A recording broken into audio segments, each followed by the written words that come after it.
Welcome to smart friends. ನೀವು already ಇವಾಗ KCET result ನೋಡಿದ್ರೆ ಭಾಳ ಸ್ಟೂಡೆಂಟ್ಸ್ಗೆ ಕನ್ಫ್ಯೂಷನ್, ನನಗೆ ಇಷ್ಟು ರ್ಯಾಂಕ್ ಬಂದಿದೆ, ನನಗೆ ಈ ಬ್ರಾಂಚ್ ಸಿಗುತ್ತಲ್ಲ, ಈ ಕಾಲೇಜಲ್ಲಿ ಸಿಗುತ್ತಾ ಇಲ್ಲ ಅಂತ. ಆಮೇಲೆ ಭಾಳ ಸ್ಟೂಡೆಂಟ್ಸ್ 1,00,000+ ರ್ಯಾಂಕ್ ಬಂದಿದೆ, ನನಗೆ ಏನು ಮಾಡಬೇಕು ಅನ್ನೋದು ವೇಟ್ ಮಾಡಬೇಕಾ ಬೇಡ, ಫಸ್ಟ್ ರೌಂಡ್ ವೇಟ್ ಮಾಡಬೇಕಾ, ಸೆಕೆಂಡ್ ರೌಂಡ್ ಮಾಡಬೇಕಾ, ಈ ವಿಡಿಯೋದಲ್ಲಿ ಕಂಪ್ಲೀಟಾಗಿ ಡಿಸ್ಕಸ್ ಮಾಡಿದ್ರೆ ಫ್ರೆಂಡ್ಸ್ ವಿಡಿಯೋನ ಕಂಪ್ಲೀಟ್ ನೋಡಿ, ಸೊ ದಟ್ ನಿಮಗೆ ಒಂದು ಐಡಿಯಾ ಸಿಗುತ್ತೆ. ಆಮೇಲೆ ಫ್ರೆಂಡ್ಸ್ ನಿಮ್ಗೆ ಏನಾದರೂ ಪರ್ಸನಲ್ ಗೈಡೆನ್ಸ್ ಬೇಕೆಂದರೆ 1-to-1 ಸೆಷನ್ಸು ನಿಮಗೆ ಕಾಲೇಜ್ ರೆಡಿ ಮಾಡ್ಕೊಳ್ಳೋದು ಮತ್ತು ಆಪ್ಷನ್ ಎಂಟ್ರಿ ನಾವು ಮಾಡ್ತೀವಿ. ಡಿಸ್ಕ್ರಿಪ್ಷನ್ ಕೊಟ್ಟಿರ್ತೀನಿ, ಡೀಟೇಲ್ ಚೆಕ್ ಮಾಡ್ಕೊಳ್ಳಿ. ಓಕೆ ಫ್ರೆಂಡ್ಸ್, ಈಗ ಮೊದಲಿಗೆ ಭಾಳ ಸ್ಟೂಡೆಂಟ್ಸು KCET ಬಗ್ಗೆ ರಿಸಲ್ಟು ಮೊದಲೇ ಅನ್ಎಕ್ಸ್ಪೆಕ್ಟೆಡ್ ಬಂದಿದೆ. ಯಾಕಂದರೆ ಕಂಪೇರ್ ಟು ಲಾಸ್ಟ್ ಇಯರ್ ಈ ವರ್ಷ ಹೆವಿ ಕಾಂಪಿಟೇಷನ್ ಇದೆ. ಬಿಕಾಸ್ 1,00,000 ಸ್ಟೂಡೆಂಟ್ಸ್ ಪ್ಲಸ್ ಬರೆದಿದ್ದಾರೆ ಈ ವರ್ಷ, ಅದಕ್ಕೋಸ್ಕರ ಕಾಂಪಿಟೇಷನ್ ಹೆವಿ ಆಗಿದೆ.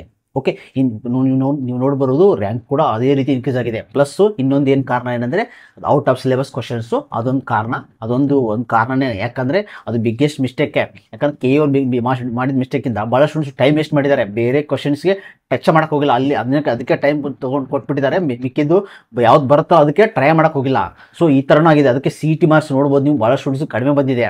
ಓಕೆ, ಸೊ ಅದಕ್ಕೋಸ್ಕರ ಇವೆರಡು ರೀಸನ್ನಿಂದ ರ್ಯಾಂಕ್ ಬಂದಿದೆ. ಇವಾಗ ಏನು ಮಾಡೋಕ್ಕಾಗಲ್ಲ, ರಿಸಲ್ಟ್ ಬಂತು. ಇವಾಗ ನೆಕ್ಸ್ಟು ಮೂವ್ ಆನ್ ಮಾಡ್ಕೋಬೇಕು. ನೆಕ್ಸ್ಟ್ ಏನು ಮಾಡ್ಬೇಕಂತ ಥಿಂಕ್ ಮಾಡಬೇಕು. ಓಕೆ, ಈಗ ಮುಂದೆ ಏನಂದರೆ ಫ್ರೆಂಡ್ಸ್, ನಿಮಗೆಲ್ಲ ಗೊತ್ತಿರಾಗೆ ಸೀಟು ಲಾಸ್ಟ್ ಇಯರು 58,000 ಇತ್ತು. ಓಕೆ, ಲಾಸ್ಟ್ ಇಯರು 7,000 ಇನ್ಕ್ರೀಸ್ ಆಗಿತ್ತು. ಸೊ ಪ್ರತಿ ವರ್ಷ ಸ್ವಲ್ಪ ಇನ್ಕ್ರೀಸ್ ಆಗ್ತಾ ಇರುತ್ತೆ, ಯಾಕಂದ್ರೆ ಕಾಲೇಜ್ ಇನ್ಕ್ರೀಸ್ ಆಗ್ತಾ ಇದೆ, ಸೀಟ್ಸ್ ಕೂಡ ಇನ್ಕ್ರೀಸ್ ಆಗುತ್ತೆ. ಸೊ ಈ ವರ್ಷ ಅರೌಂಡ್ 65,000 ಈ ಭಾಳ ಸ್ಟೂಡೆಂಟ್ಸು ರ್ಯಾಂಕ್ ಎಲ್ಲಿ ತನಕ ನಮ್ಗೆ ಸಿಗ್ಬೋದು, ಯಾವ ಕಾಲೇಜ್ ಸಿಗೋ ಚಾನ್ಸ್ ಇದೆ ಅಂತ ಕೇಳ್ತಾ ಇದ್ದಾರೆ. ಅದಕ್ಕೋಸ್ಕರ ಫ್ರೆಂಡ್ಸ್ 65 5% SNK ಕೋಟಾ ಇರುತ್ತೆ. Okay, so remaining category wise divide ಮಾಡಿರ್ತಾರೆ. ಅಂದರೆ ಈಗ ರಿಮೈನಿಂಗ್ 95% ಇದೆ, ಅದರಲ್ಲಿ ಹೈದರಾಬಾದ್ ಕೋಟಾ ಇಂತಿಷ್ಟು ಅಂತ, ನೀವು 2Aಗೆ 3A 3B Kannada medium, rural medium, ಈ ಜನರಲ್ಗೆ ಸಪ್ರೇಟಾಗಿ ಡಿವೈಡ್ ಮಾಡಿರ್ತಾರೆ.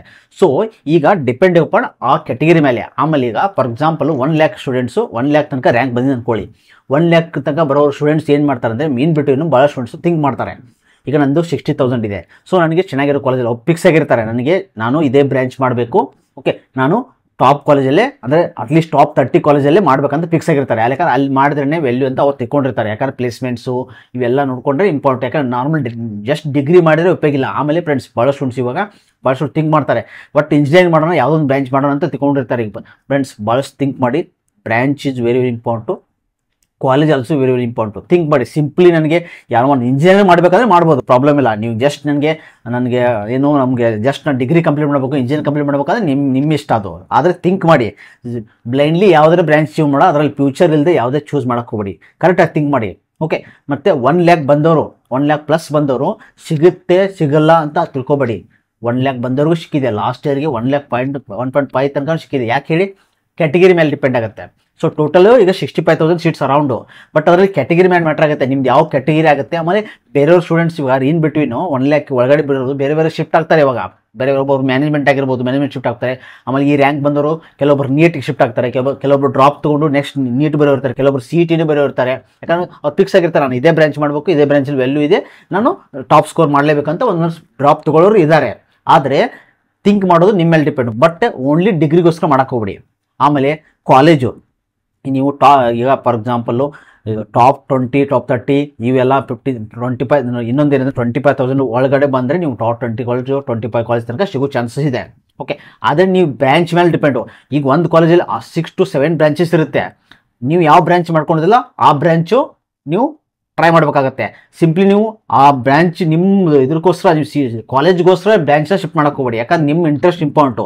ನೀವು ಸಿಂಪ್ಲಿ ಬೇರೆ ಬ್ರಾಂಚ್ ಹೋದರೆ ಆಮೇಲೆ ಅನುಭವಿಸ್ತೀರಾ, ಅಲ್ಲಿ ಹೆಚ್ಚು ಮಾಡ್ತೀರಾ. ಮತ್ತೆ ಸೊ ನಾನು ರಿಗ್ರೆಟ್ ಮಾಡ್ತೀರಾ, ನಾನು ಇದು ಮಾಡಬಾರ್ದಿತ್ತು, ನನಗೆ ಇದು ಇಂಟ್ರೆಸ್ಟ್ ಇಲ್ಲ ಅಂತ ಅನ್ಕೋತೀರಾ. ನೀವು ಕಾಲೇಜ್ ನೋಡೋದಾದರೆ ಹಿಂಗೆ, ಬ್ರಾಂಚ್ ನೋಡೋದಾದರೆ ಈ ಥರ. ಓಕೆ, ಥಿಂಕ್ ಮಾಡಿ, ನನಗೆ ಮಾಡೋಕ್ಕಾಗುತ್ತಂದರೆ ಚೂಸ್ ಮಾಡ್ಕೊಳ್ಳಿ. ಓಕೆ, ಈಗ ನೆಕ್ಸ್ಟ್ 50+ ಬಂದವರು. ಸೊ ನಿಮಗೆ ಈಗ ನಿಮ್ಮ ಕರ್ನಾಟಕದಲ್ಲಿ ಆಲ್ಮೋಸ್ಟ್ 200+ ಇಂಜಿನಿಯರಿಂಗ್ ಕಾಲೇಜ್ ಇದೆ. ನೀವು ಅದರಲ್ಲಿ ಈಗ 50+ ಬಂದರೆ ನಿಮ್ಗೆ ಗೊತ್ತಾಗುತ್ತೆ ಎಷ್ಟು ಸಿಗುತ್ತೆ ಅಂತ. ಟಾಪ್ 40-50 ಕಾಲೇಜು ಬೇಕಾಗಿರೋ ಬ್ರ್ಯಾಂಚು ನೀವು EC CS ಅಂತೂ ಸಿಗಲ್ಲ. Okay, CS EC most probably electrical, mechanical, civil think ಮಾಡಬೇಕಾಗುತ್ತೆ. 50+ ಬಂದವ್ರು ಹೇಳ್ತಾ ಇದ್ದೀನಿ. ಬಟ್ CS ಮಾಡಬೇಕಂದ್ರೆ CS ಅಂದರೆ ಒಂದು ಲೋವೆಸ್ಟ್ ಕಾಲೇಜ್ ಸಿಗುತ್ತೆ. ಅಂದರೆ ಫಾರ್ ಎಕ್ಸಾಂಪಲ್ ನಿಮಗೆ 200+. ಈಗ ಗೌರ್ಮೆಂಟ್ ಕಾಲೇಜಲ್ಲಿ ಎಷ್ಟು ಕಟ್ ಆಫ್ ನೋಡ್ಕೊಳ್ಳಿ, ಲಾಸ್ಟ್ ಇಯರ್ ಕಟ್ ಆಫ್ ನೋಡ್ಕೊಳ್ಳಿ, ಯಾವ ಲಾಸ್ಟ್ ಇರುತ್ತಲ್ಲ ಅವು ಲಾಸ್ಟ್ ಒಂದು 20-30 ಕಾಲೇಜು ಸಿಗೋ ಚಾನ್ಸಸ್ ಇರುತ್ತೆ. ಯಾಕಂದರೆ ಮೊದಲು ಎಲ್ಲರೂ ಯೋಚನೆ ಮಾಡೋದು ಫಸ್ಟ್ ಬ್ರಾಂಚು CS ಬಗ್ಗೆ ಚೂಸ್ ಮಾಡ್ತಾರೆ. CS ಬಿಟ್ಟರೆ IS. ಓಕೆ. ಆಮೇಲೆ IT ಈಗ ಇನ್ಫಾರ್ಮೇಷನ್ ಟೆಕ್ನಾಲಜಿ ಅದನ್ನ ಯೋಚನೆ ಮಾಡ್ತಾ ಇದ್ದಾರೆ. ಆಮೇಲೆ ಮಷಿನ್ ಲರ್ನಿಂಗು ಥಿಂಕ್ ಮಾಡ್ತಾ ಇದ್ದಾರೆ. ಸೊ ಇದೆಲ್ಲ CS ಅಂಡರೇ ಬರುತ್ತೆ. ಸೊ ಇದಕ್ಕೆ ಮೊದಲು ಯೋಚನೆ ಮಾಡ್ತಾರೆ, ನನಗೆ ಟಾಪ್ ಕಾಲೇಜಲ್ಲಿ CS ಸಿಕ್ಕರೂ ಪರವಾಗಿಲ್ಲ, IS ಸಿಕ್ಕರೂ ಪರವಾಗಿಲ್ಲ, IT ಸಿಕ್ಕರೂ ಪರವಾಗಿಲ್ಲ, AML ಸಿಕ್ಕರೂ ಪರವಾಗಿಲ್ಲ. ಸೊ ಈ ಥರ ಥಿಂಕ್ ಮಾಡ್ತಾರೆ, ಡಾಟಾ ಸೈನ್ಸ್ ಸಿಕ್ಕರೂ ಪರವಾಗಿಲ್ಲ ಅಂತ ಇವ್ರು ಮೊದಲು ಜಾಯ್ನ್ ಆಗ್ತಾರೆ ಟಾಪ್ ಕಾಲೇಜಲ್ಲಿ. ಅಲ್ಲಿ ಯಾಕಂದ್ರೆ ಗೊತ್ತಿದೆ ಅಲ್ಲಿ ಪ್ಲೇಸ್ಮೆಂಟ್ಸ್ ಇರುತ್ತೆ, ನಾನು ಅಲ್ಲಿ ಅವ್ರು ಕರೆಕ್ಟಾಗಿ ಹೇಳ್ಕೊಡ್ತಾರೆ, ಪಾಸ್ ಆಗ್ತದೆ ಅಂತ ಅನ್ಕೊಂಡಿರ್ತಾರೆ. ಓಕೆ.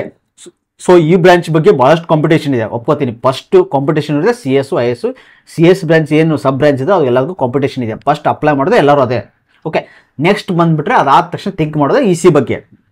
ಸೊ ನೀವು ಅದೇ ರೀತಿ ಹಾಕ್ಬೇಕಾಗುತ್ತೆ, 50+ ಇದ್ದವರು ಅದೇ ರೀತಿ ಹಾಕ್ಬೇಕಾಗುತ್ತೆ. ಆದರೆ ನನ್ನ ಪ್ರಕಾರ ನೀವು ನನ್ನ ಸಜೆಷನ್ ಏನಂದರೆ ಟಾಪ್ ಟು ಲೋ ಹಾಕಿ.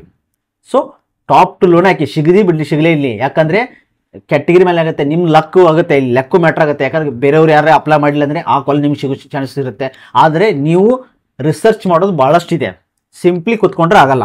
ನಿಮ್ಗೆ ಚೆನ್ನಾಗಿರೋ ಕಾಲೇಜ್ ಮಾಡ್ಬೇಕಾದ್ರೆ ನೀವು ರಿಸರ್ಚ್ ಮಾಡಿದ್ರೆ ಪಕ್ಕ ಆಗುತ್ತೆ. ನೀವು ಸಿಂಪ್ಲಿ ನೀವು ಕ್ಯಾಟಗರೈಸ್ ಯಾವುದೋ ಒಂದು ನಂಗೆ ಇಂಜಿನಿಯರ್ ಶೀಟ್ ಸಿಗಲಿ ಅಂತ ನೀವು ಬ್ಲೈಂಡ್ಲಿ ಹಾಕ್ಬಿಡ್ಬೋದು ಎಲ್ಲ. ಓಕೆ. 1 2 3 4 5 6 ನಿಮಗೆ ಆದರೆ ಮ್ಯಾಕ್ಸಿಮಮ್ ಕಾಲೇಜ್ ಹಾಕಬೇಕು, ಅದು ಹೇಳ್ತೀನಿ ನಿಮಗೆ. ಮ್ಯಾಕ್ಸಿಮಮ್ ಕಾಲೇಜ್ ನೀವು ರೆಡಿ ಮಾಡ್ಕೋಬೇಕಾಗತ್ತೆ. 50+ ಬಂದವ್ರು ಹೇಳ್ತಾ ಇರೋದು ನಿಮಗೆ.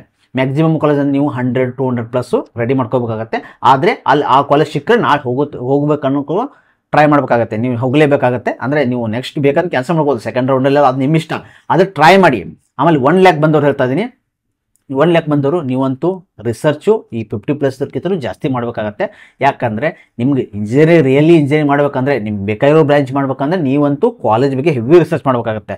ನೀವು 100+ ಏನಿರುತ್ತಲ್ಲ ಕಾಲೇಜು, ಟಾಪ್ 100 ಆದಮೇಲೆ ನೆಕ್ಸ್ಟ್ ಮುಂದಿನ ಕಾಲೇಜ್ ಇರುತ್ತಲ್ಲ ಅದ್ರ ಬಗ್ಗೆ ರಿಸರ್ಚ್ ಮಾಡಬೇಕಾಗುತ್ತೆ. ಈ 100 ಕಾಲೇಜು ನೀವು ಹಾಕಲೇಬೇಕಾಗುತ್ತೆ, ಹಂಗೆ ಸಿಂಪ್ಲಿ ಬಿಡಬೇಡಿ, ಎಲ್ಲ ಕಾಲೇಜ್ ಹಾಕಿ.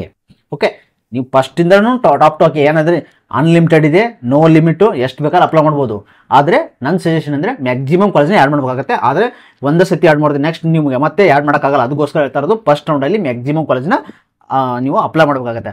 ಆಮೇಲೆ ನಿಮ್ಗೆ ಗೊತ್ತಾಗುತ್ತೆ ಮೋಕಲ್ ಅಂದ್ಬಿಟ್ಟು ನನಗೆ ಸಿಗುತ್ತಿಲ್ಲ ಅಂತ, ಅವಾಗ ಐಡಿಯಾ ಸಿಗುತ್ತೆ ನಿಮಗೆ. ಅವಾಗ ಏನು ಸಿಗ್ತದೆ ನಿಮಗೆ ಐಡಿಯಾ ಸಿಗುತ್ತೆ, ಓ ನನಗೆ ಈ ಲೆವೆಲ್ ಕಾಲೇಜ್ ಸಿಗೋ ಚಾನ್ಸಸ್ ಇದೆ, ಸೊ ನಾನು ಟ್ರೈ ಮಾಡ್ಬೋದು ಅನಿಸುತ್ತೆ. ಓಕೆ. ಆಮೇಲೆ ಮಿಕ್ಕಿದವರು ಈಗ 100+ 1 lakh ಅವರು ಎಲ್ಲರಿಗೂ ಇಂಟ್ರೆಸ್ಟ್ ಇರಲ್ಲ. ಸೊ ನೀವು ಇವಾಗಲೇ ಥಿಂಕ್ ಮಾಡಬೇಕು, ನಾನು ಏನು ಮಾಡ್ಬೋದು, ನೆಕ್ಸ್ಟ್ BCAಗೆ ಹೋಗ್ಬೇಕಾ, ನಾನು ಏನು ಮಾಡಬೇಕು, ಏನು ಡ್ರಾಪ್ಔಟ್ ಮಾಡ್ಕೋಬೇಕಾ, ನೆಕ್ಸ್ಟ್ ಬರೋದು CET ಬರೋದು, ಇನ್ನೊಂದು ಸತಿ ಸ್ಕೋರ್ ಮಾಡ್ಕೋಬೇಕಾ, ಇಲ್ಲ ನೀಟ್ ಡ್ರಾಪ್ಔಟ್, ಅದು ನೀವೆಲ್ಲ ಥಿಂಕ್ ಮಾಡ್ಕೊಳ್ಳಿ. ಆದರೆ ನಂದು ಸಜೆಷನ್ ಅಂದರೆ ನಿಮ್ಮ ಇಂಟ್ರೆಸ್ಟ್ ಇಲ್ಲದೆ ಬ್ಲೈಂಡ್ಲಿ ತೊಗೋಬೇಡಿ. ಓಕೆ. ನೀವು ವೇಸ್ಟ್ ಆಗುತ್ತೆ. ನಾನೀಗ ಇಂಜಿನಿಯರ್ ಮಾಡಬೇಕು, ಡಿಗ್ರಿ ಮಾಡ್ಬೇಕಂದ್ರೆ ನಾನು ಫ್ಯೂಚರ್ ಏನಾರ ಮಾಡ್ಕೋಬೇಕಾದ್ರೆ ಅದು ನಿಮ್ಮ ಮೇಲೆ ಡಿಪೆಂಡು. ಸೊ ಥಿಂಕ್ ಮಾಡ್ಕೊಂಡು ಡಿಸೈಡ್ ಮಾಡಿ. ಓಕೆ. ಆಮೇಲೆ ನೆಕ್ಸ್ಟು ಈಗ CET ಈಗ ಮುಗಿದ ತಕ್ಷಣ ನೆಕ್ಸ್ಟು ಭಾಳ ಸ್ಟೂಡೆಂಟ್ಸು ಈಗ ನೆಕ್ಸ್ಟ್ ಪ್ರೊಸೀಜರ್ ಏನಂತ ಕೇಳ್ತಾ ಇದ್ರು ಪ್ರಶ್ನೆ. ನೆಕ್ಸ್ಟ್ ಪ್ರೊಸೀಜರ್ ಅಂದರೆ ಇವಾಗ ನಿಮಗೆ ನೆಕ್ಸ್ಟು ವೆರಿಫಿಕೇಷನ್ ಸ್ಲಿಪ್ ಅಂತ ಬಿಡ್ತಾರೆ. ಇವು ನೋಡಿ KA ಅವ್ರು ನೋಡಿ ಸಡನ್ಲಿ ರಿಸಲ್ಟ್ ಬಿಟ್ಟರು. ಇವತ್ತು ಏನು ನಿನ್ನ ಮೆನ್ಷನ್ ಕೂಡ ಮಾಡಿಲ್ಲ. 1 day ಪ್ರತಿ ವರ್ಷ ಏನು ಮಾಡ್ತಾರೆ, 1 or 2 days ಬಿಫೋರ್ ಮೆನ್ಷನ್ ಮಾಡ್ತಾರೆ. ಇವ್ರು ರಿಸಲ್ಟ್ ಬಿಟ್ಟ ತಕ್ಷಣ ಡೈರೆಕ್ಟು ಬಿಟ್ಬಿಟ್ಟಿದ್ದಾರೆ, ಎಲ್ಲೂ ಅಪ್ಡೇಟು ಕೂಡ ಕೊಟ್ಟಿಲ್ಲ. ಆಮೇಲೆ ಅಪ್ಡೇಟ್ ಮಾಡಿದ್ದಾರೆ ಟ್ವಿಟರಲ್ಲಿ. ಓಕೆ. ಸೊ ಅದಕ್ಕೋಸ್ಕರ ಇವರು ಕ್ವಿಕ್ಕಾಗಿ ಸ್ಟಾರ್ಟ್ ಮಾಡ್ತಾರೆ, ಯಾಕಂದರೆ ಕಾಲೇಜ್ ಬೇಗ ಸ್ಟಾರ್ಟ್ ಮಾಡೋದಿದೆ ಅವರು. ಯಾಕಂದ್ರೆ ಲಾಸ್ಟ್ ಇಯರ್ ಎಲ್ಲ ಆಗಸ್ಟೆಲ್ಲ ಸ್ಟಾರ್ಟ್ ಆಗಿದೆ, ಈ ಸತಿ ಬೇಗ ಸ್ಟಾರ್ಟ್ ಆಗುತ್ತೆ. Most probably July. Okay. July ಎಂಡಿಗೆ ಸ್ಟಾರ್ಟ್ ಆಗೋ ಚಾನ್ಸಸ್ ಇದೆ, ಆಗಸ್ಟ್ ಫಸ್ಟ್ ವೀಕಿಂದ ಪಕ್ಕ ಸ್ಟಾರ್ಟ್ ಆಗೋ ಚಾನ್ಸಸ್ ಇದೆ. ಓಕೆ. ಸೊ ಈಗ ನೀವೇನು ಮಾಡಬೇಕಂದ್ರೆ ನೆಕ್ಸ್ಟು ವೆರಿಫಿಕೇಷನ್ ಸ್ಲಿಪ್ ಬಿಡ್ತಾರೆ, ಮೋಸ್ಟ್ ಪ್ರಾಬಬ್ಲಿ 10 days ಬಿಡ್ತಾರೆ, ಸ್ಟಾರ್ಟ್ ಮಾಡ್ತಾರೆ. ಯಾಕಂದರೆ ಫಸ್ಟ್ ರೌಂಡ್ ಶೆಡ್ಯೂಲ್ ಮಾಡ್ಕೊಂಡು, ಯಾಕಂದ್ರೆ 1 round ಮಾಡೋಕ್ಕೆ ನಿಮಗೆ 10 days ಬೇಕಾಗುತ್ತೆ ಫಸ್ಟ್ ರೌಂಡ್. ಅಂದರೆ ನಿಮಗೆ ಸೆಕೆಂಡ್ ಎಕ್ಷನ್ ರೌಂಡ್ ಅಂದರೆ ಆಲ್ಮೋಸ್ಟ್ 1 ತಿಂಗಳು ಪ್ರೊಸೀಜರ್ ನಡೀತೆ ಇದೆ ಇವಾಗ. First round, second round, third round 1 ತಿಂಗಳು ಪ್ರೊಸೀಜರ್ ನಡೀತೆ. ಯಾಕಂದರೆ ಇವಾಗ ಡಾಕ್ಯುಮೆಂಟ್ ವೆರಿಫಿಕೇಷನ್ ಏನಿಲ್ಲ, ಈಗ ಡೈರೆಕ್ಟಾಗಿ ನಿಮಗೆ ವೆರಿಫಿಕೇಷನ್ ಸ್ಲಿಪ್ ಆದ ತಕ್ಷಣ ಫಸ್ಟ್ ರೌಂಡ್ ಶೆಡ್ಯೂಲ್ ಬಿಡ್ತಾರೆ. ವೆರಿಫಿಕೇಷನ್ ಸ್ಲಿಪ್ 1 2 days ಟೈಮ್ ಕೊಡ್ತಾರೆ, ಅದು ನೀವು ಯಾವಾಗ ಬೇಕಾದ್ರೆ ಡೌನ್ ಮಾಡ್ಕೋಬೋದು, ಅದು ಕಂಪಲ್ಸರಿ ಮಾಡ್ಕೋಬೇಕಾಗತ್ತೆ. ಅದಾದ ತಕ್ಷಣ ಫಸ್ಟ್ ರೌಂಡ್ ಶೆಡ್ಯೂಲ್ ಬರ್ತಾರೆ. First round schedule most probably June 15 ಆದಮೇಲೆ ಬಿಡೋ ಚಾನ್ಸಸ್ ಇದೆ. 20 ಆಪ್ಷನ್ ಎಂಟ್ರಿ ಸ್ಟಾರ್ಟ್ ಆಗೋ ಚಾನ್ಸಸ್ ಇದೆ, 20 ಆದಮೇಲೆ ಸ್ಟಾರ್ಟ್ ಆಗೋ ಚಾನ್ಸಸ್ ಇದೆ. ಇನ್ನು ಇವರಿಗೆ 20 days ಇದೆ, 20 days ಬಿಫೋರ್ ಸ್ಟಾರ್ಟ್ ಆಗೋ ಚಾನ್ಸ್ ಇದೆ. ಬಟ್ ನೀಟ್ ರಿಸಲ್ಟ್ಗೆ ಕಾಯ್ತಾರೆ ಅನ್ಕೋತೀನಿ, ನೀಟ್ ಜೊತೆನೇ ಸ್ಟಾರ್ಟ್ ಮಾಡ್ತಾರೆ ಅನ್ಕೊಂಡಿದ್ದೀನಿ. ಯಾಕಂದ್ರೆ ಲಾಸ್ಟ್ ಇಯರ್ ನೀಟ್ ಜೊತೆನೇ ಸ್ಟಾರ್ಟ್ ಮಾಡಿದ್ದಾರೆ. ಬಟ್ ಇವಾಗ ಫಸ್ಟ್ ಸ್ಟಾರ್ಟ್ ಮಾಡ್ತಾ ಏನೂ ಗೊತ್ತಿಲ್ಲ, ಯಾಕಂದ್ರೆ ಇವರು ಬ್ಲೈಂಡ್ಲಿ ಏನೇನು ಮಾಡ್ತಾ ಇದ್ದಾರೆ, ನೋಡೋಣ ಏನಾಗುತ್ತೆ. ಈಗ ನೋಡಿ ಡೈರೆಕ್ಟ್ ರಿಸಲ್ಟ್ ಬಿಟ್ಟರು, ನೆಕ್ಸ್ಟ್ ಏನು ಮಾಡ್ತಾರೆ ನೋಡೋಣ. ಓಕೆ. ಸೊ ಇದು ಅಪ್ಡೇಟ್ ಆಗಿತ್ತು. ಎಲ್ಲರಿಗೂ all the best. Okay friends, ನಿಮ್ದು ರ್ಯಾಂಕಿಗೆ ನಿಮಗೆ ಚೆನ್ನಾಗಿರೋ ಕಾಲೇಜ್ ಸಿಗಲಿ ಅಂತ ನಾನು ಬಿಡ್ಕೋತಾ ಇದ್ದೀನಿ. Thanks watching guys, please subscribe.